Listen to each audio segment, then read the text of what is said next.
Hello friends, इस video में हम बात करने वाले हैं बीपीएससी टीआरई 3.0 के ऊपर। देखिए, सबसे पहले रजिस्ट्रेशन के लिए आपको मिलेगा दोबारा मौका। आपका जो एग्जामिनेशन सेंटर है, क्या वो आपका चेंज होगा या वही रहेगा, इन सभी को लेकर बहुत बड़ी अपडेट है फ्रेंड्स। साथ ही साथ टीआरई 3 और टीआरई 4, क्या ये दोनों पेपर आपके एक साथ होंगे, और अगर एक साथ नहीं होते हैं तो क्या टीआरई 4 आपका रद्द हो जाएगा।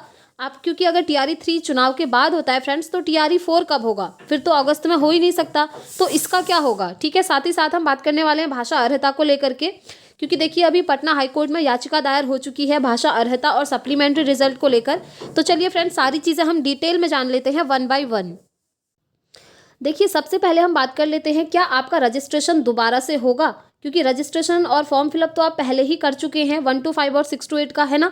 बट आपका क्या हुआ था, पेपर लीक हो गया, उसके बाद पेपर रद्द हो गया, तो क्या आपको रजिस्ट्रेशन करने का दोबारा मौका मिलेगा। क्या बीपीएससी के द्वारा पोर्टल फिर से ओपन करा जाएगा, और अगर ओपन करा जाएगा तो क्या उसके बाद एस्टेट कैंडिडेट भी यहाँ पर अप्लाई कर सकते हैं। तो इन सारी चीज़ों को लेकर हम डिस्कस करने वाले हैं। और फ्रेंड्स, एक चीज़ ध्यान रखिएगा, एग्जाम आपका चाहे चुनाव से पहले हो जाए चाहे चुनाव के बाद में हो, प्रिपरेशन आपको करते रहनी है। जम के प्रीवियस ईयर क्वेश्चन पेपर के सेट आप लगाइए, प्रैक्टिस करिए, क्योंकि देखिए पिछली बार भी जो टीआरई 2 में आपका एग्जाम बना था, तो काफ़ी सारे स्टूडेंट्स के कमेंट्स यही आए थे कि हमने प्रैक्टिस नहीं करी थी, इसकी वजह से टाइम मैनेजमेंट नहीं हो पाया था, और थियोरी उन्होंने पढ़ी थी लेकिन क्वेश्चन में कंफ्यूज हो गए। तो इसलिए previous year question paper, practice set, mock test, इनको ज़रूर लगाइएगा आप सभी। और प्रैक्टिस के लिए फ्रेंड्स, आप टेक्स्ट बुक को बाय कर सकते हैं, क्योंकि अभी टेक्स्ट बुक पर सेल चल रही है, 12% ऑफ में अभी आपको मिल जा रहा है। होली स्पेशल सेल है फ्रेंड्स, 2 दिन का है, 24 और 25 मार्च का। अगर इस बीच में आप ले लेते हैं तो आपको ये बहुत ही कम प्राइस में मिल जाएगा। आपको कोड यूज़ करना है PREP। जब आप PREP कोड यूज़ करेंगे तो प्राइस जो है यहाँ पर आपका लेस हो जाएगा। अगर आप ईयरली पास प्रो खरीदते हैं तो ये आपको ओनली 307 में मिल जाएगा, और ये 1 साल की वैलिडिटी के साथ आपको मिलेगा।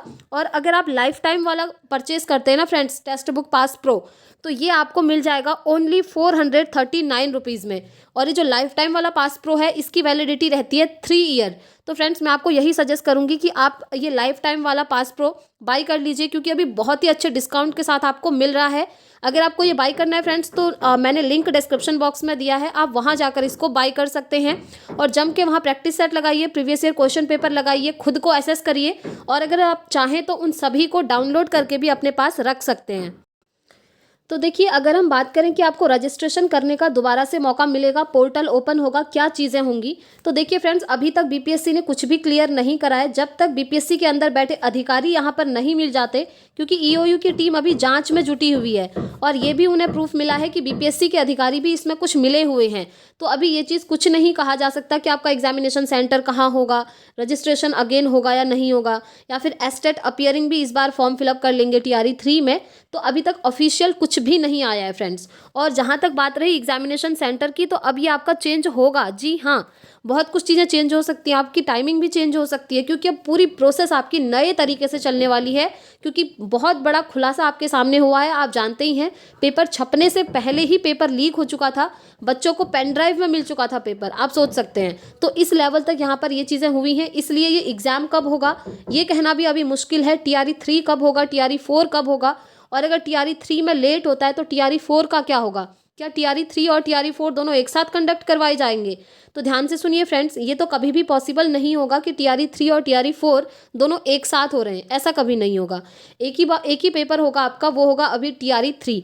अब ये चुनाव से पहले होगा या चुनाव के बाद होगा, इसको लेकर भी क्लैरिफिकेशन कुछ नहीं है, लेकिन पॉसिबिलिटीज़ यही हैं कि चुनाव के बाद ही आपका टीआरई 4 होगा। जी हाँ, क्योंकि अभी तक सारी छानबीन चल रही है, आप जानते ही हैं, टीआरई 2, टीआरई 1, उसकी भी छानबीन चल चुकी है, क्योंकि उससे भी कुछ प्रूफ मिले हैं ईओयू को कि पेपर टीआरई 2 का भी लीक हुआ था। तो इसीलिए पॉसिबिलिटीज़ यही हैं कि टीआरई 3 अब आपका कब होगा, चुनाव के बाद होगा। पूरी पॉसिबिलिटीज़ यही हैं। अब चुनाव के बाद भी कब होगा, तो देखिए ये आपका जून जुलाई तक भी जा सकता है। और अगर ये एग्ज़ाम आपका जून जुलाई तक जाता है ना, तो आपका टीआरई 4 फिर अगस्त में नहीं हो पाएगा। जी हाँ, फिर आपका टीआरई 4 अक्टूबर नवंबर तक जाने की पॉसिबिलिटीज़ होंगी। और देखिए, कुछ स्टूडेंट्स को तो फ़ायदा भी हो जाएगा अगर टीआरई 4 आपका पोस्टपोन होता है तो, क्योंकि यहाँ पर जो सीटेट जुलाई वाले स्टूडेंट हैं वो भी अप्लाई कर पाएंगे और तब तक एस्टेट का एग्जाम भी हो जाएगा, तो एस्टेट वाले भी यहाँ पर एलिजिबल हो जाएंगे। तो इस तरीके से ये प्रोसेस चलने वाला है। लेकिन ऐसा आप लोग मत सोचिएगा कि TRE 3 और TRE 4 आपके दोनों एक साथ होंगे, एक साथ पेपर नहीं होने वाले हैं, ये चीज़ ध्यान रखिएगा, ठीक है। साथ ही हम बात करते हैं भाषा अर्हता को लेकर के। तो देखिए फ्रेंड्स, भाषा अर्हता को लेकर पटना हाईकोर्ट में याचिका दायर हुई है। इसको लेकर अभी छानबीन सारी चल रही है, क्योंकि आप जानते हैं TRE 2 में क्या हुआ था। TRE 2 में रिजल्ट आने से 2 दिन पहले भाषा अर्हता को इन्होंने शून्य कर दिया था और भाषा में जो अभ्यर्थी फेल थे वो भी वहाँ पर TRE 2 में शिक्षक बन चुके थे, है ना। तो इसको लेकर भी अभी याचिका दायर हुई है। साथ ही साथ सप्लीमेंट्री रिजल्ट, आप जानते हैं 14,700 पदों पर ये सप्लीमेंट्री रिजल्ट निकालने वाले थे TRE 2 में। अतुल प्रसाद जी ने ट्वीट के माध्यम से खुद बोला था कि हम निकालेंगे, लेकिन सप्लीमेंट्री रिजल्ट नहीं निकला, ना ही 1 कैंडिडेट 1 रिजल्ट पर उन्होंने काम करा। तो इस तरीके से काफ़ी सारी सीटें वहाँ पर खाली रह गई थी। वही सीटें तो आपकी TRE 3 में आई थी, बट हमको लगता है कि ये नई वैकेंसीज है, फ्रेश हैं। ये फ्रेश नहीं है फ्रेंड्स।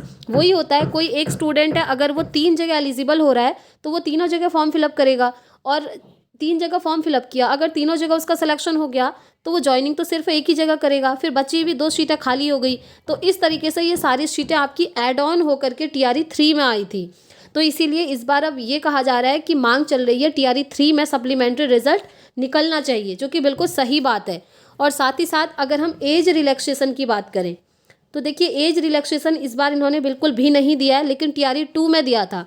TRE 3 में एज रिलैक्सेशन क्यों नहीं दिया, इसको लेकर भी अभी बात चल रही है फ्रेंड्स, क्योंकि EOU की टीम सारी चीज़ें अभी छानबीन में लगी हुई है। तो अभी तक ऑफिशियल कुछ भी नहीं आया है, क्योंकि ऑफिस के अंदर के खुद वहाँ पर अधिकारी फंस चुके हैं पेपर लीक मामले में। और देखिए, अगर हम बात करें एस्टेट एग्जाम की, तो एस्टेट वालों को मैंने पहले भी बताया था कि आपका एग्जाम अप्रैल लास्ट वीक में होने वाला है। वो नोटिस मैंने आपको इससे पहले वाले वीडियो में दिखाया था, आप चाहें तो उसको देख लीजिए, क्योंकि आप लोगों के काफ़ी सारे कमेंट्स आते हैं कि एस्टेट का एग्जाम कब होगा। ठीक है, अप्रैल लास्ट वीक में होने वाला है। अब देखिए, TRE 3 की अगर बात करें तो रजिस्ट्रेशन आपका दोबारा ये लोग करवाएंगे या नहीं, ये डिपेंड करता है पूरा BPSC के ऊपर, आयोग के ऊपर। अगर वो चाहें तो आपका पोर्टल ओपन हो भी सकता है, अगर वो पोर्टल नहीं खोलना चाहे तो रजिस्ट्रेशन का मौका दोबारा नहीं भी मिल सकता है। बट हाँ, अगर रजिस्ट्रेशन का मौका ये देते हैं तो फिर आपका कंपटीशन और बढ़ जाएगा, क्योंकि जो और लोग हैं ना, और सारे अभ्यर्थी हैं, वो भी यहाँ पर अप्लाई कर पाएंगे। क्योंकि रजिस्ट्रेशन ही अगर दोबारा से होगा तो देखिए, पहले आप जो रजिस्ट्रेशन कर चुके हैं, आप जो फीस दे चुके हैं, अब वो वापस तो ये करेंगे नहीं, वो तो खा गए। जो भी हुआ, खैर पेपर लीक के बाद आप जानते हैं 50 करोड़ की डीलिंग इनकी हुई थी। तो उसके बाद आपका रजिस्ट्रेशन करने का ये दोबारा मौका देंगे जब, तो फिर से आपको फ़ी तो पे करनी पड़ेगी। हाँ, उन स्टूडेंट्स को यहाँ पर फ़ायदा हो जाएगा जो पिछली बार फॉर्म फिलअप नहीं कर पाए थे कुछ रीजंस की वजह से। ठीक है, और इस बार तो काफ़ी सारे स्टूडेंट्स का ये भी कहना है कि हम बिहार का ये एग्ज़ाम नहीं भरेंगे, अदर स्टेट वाले, क्योंकि बिहार में वो देख रहे हैं कि पेपर लीक जैसी चीज़ें हो रही हैं। और बात भी सही है, इतने पेपर लीक हो रहे हैं और बच्चा अदर स्टेट से इतनी मेहनत करके वहाँ जाता है और बाद में पेपर लीक होता है, क्या फ़ायदा। सबसे पहले फॉर्म फिलअप करने में उसने पैसा दिया, उसके बाद आने जाने का तो लगा ही होगा, फ्री में तो पहुंच नहीं गए होंगे, है ना, और उसके बाद वहाँ पर स्टे करना होता है 1-2 दिन। तो ये सारी चीज़ें हैं। बट आप लोग प्रिपरेशन करते रहिएगा फ्रेंड्स, क्योंकि EOU की टीम जांच में जुटी हुई है। अब आपके कुछ रूल्स ना चेंज भी हो सकते हैं, ये भी सुनने को आ रहा है, चाहे TRE 3 की हम बात करें, चाहे TRE 4 की बात करें। ठीक है, तो जो भी अपडेट आती रहेंगी आपको यहाँ से मिलती रहेगी। इसलिए चैनल पर पहली बार आए हैं तो चैनल को सब्सक्राइब करके बेल आइकन प्रेस कर लें फ्रेंड्स, ताकि हर एक अपडेट आपको टाइम से मिलती रहेगी। तो इस वीडियो में इतना ही रखते हैं, मिलेंगे नेक्स्ट वीडियो में नेक्स्ट अपडेट के साथ। Thanks for watching.